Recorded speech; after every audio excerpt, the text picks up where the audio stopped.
Okay, so back to the interview, Okay. So how do you feel about Vegas? I think Vegas is Sin City. It's great.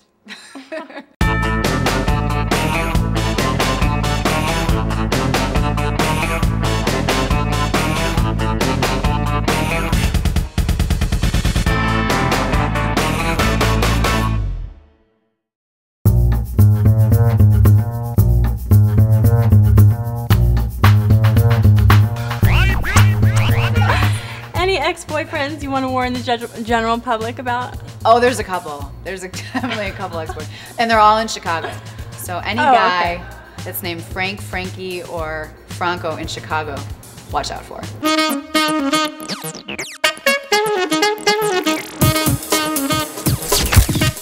Is that an ex-boyfriend you want to warn the world about? No, there's just bad news. Bad news. He was married, and his wife was pregnant, and he goes out every night to all these bars in Chicago and tries to pick up. And I went up to him, I'm like, do you think I'm stupid? I go, you're married and your wife's pregnant. No, it's like, come on. Or fame. I mean, a lot of girls are stupid, but I'm not one. Yeah, a lot of guys are too. I mean, most people are stupid. And personally, if I was a guy, I would probably prey on the stupid ones, to be honest with you. If I was a guy, I would have already done that. And then I would so many stupid girls, and I would just be like, come on, piece of ass, piece of ass, piece of ass. You know, and then when I found a great one, I would be like, yes. Eventually, you know, I knew I was gonna find her. Whatever.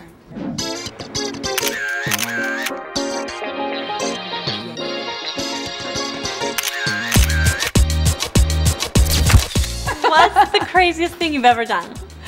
The craziest thing I've ever done, wow.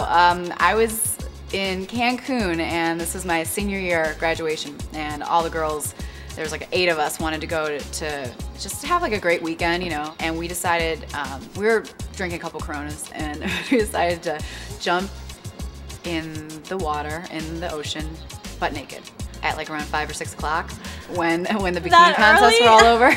So you can imagine what 8 girls look like running, and we all had like, you know, our clothes kind of waiting for us, and like, you know, robes and towels, but we did it, and we were just like playing in the water, and you know, we tried to make sure that the guys weren't, you know, really focused on us, but then when they saw us, it was their main focus was us. So you can imagine.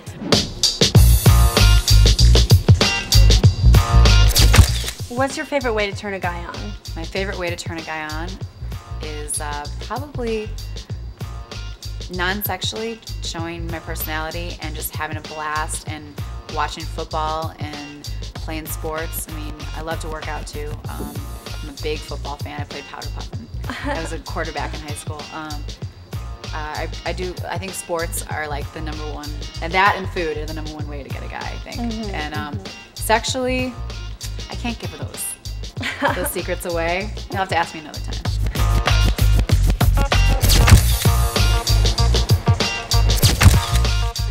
Okay, so if you could have a one-night stand with one person, any person living or dead, although they would be alive for the act, of course, who would it be? I would say Marlon Brando, because he was so gorgeous when he was younger. He was so hot.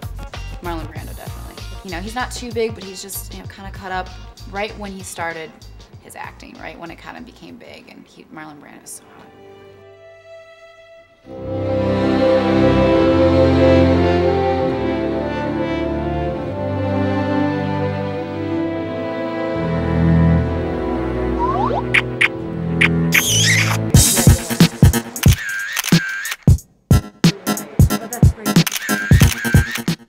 Okay, so what makes you feel most alive?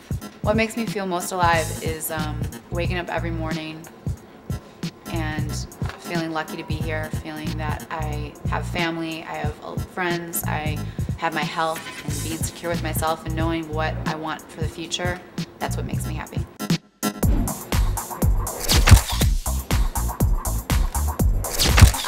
If you could fight one person, living or dead, who would it be? Fight one person, living or dead. I would fight Janice Dickinson. She was so mean to me on America's Next Top Model, the first season, that I just would want to give it to her in front of everyone. Actually on national TV. So if you guys could set that up, that would be great.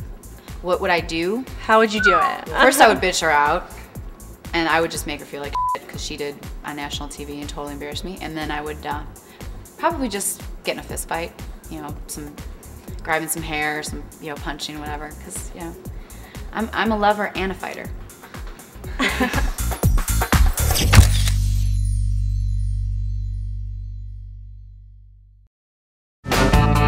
What is your reason for going out? To get dirty, How far do you take it on a first date, Philly? as far as I have to. Tell us a secret your best friend or family doesn't even know. These are highlights. These are highlights.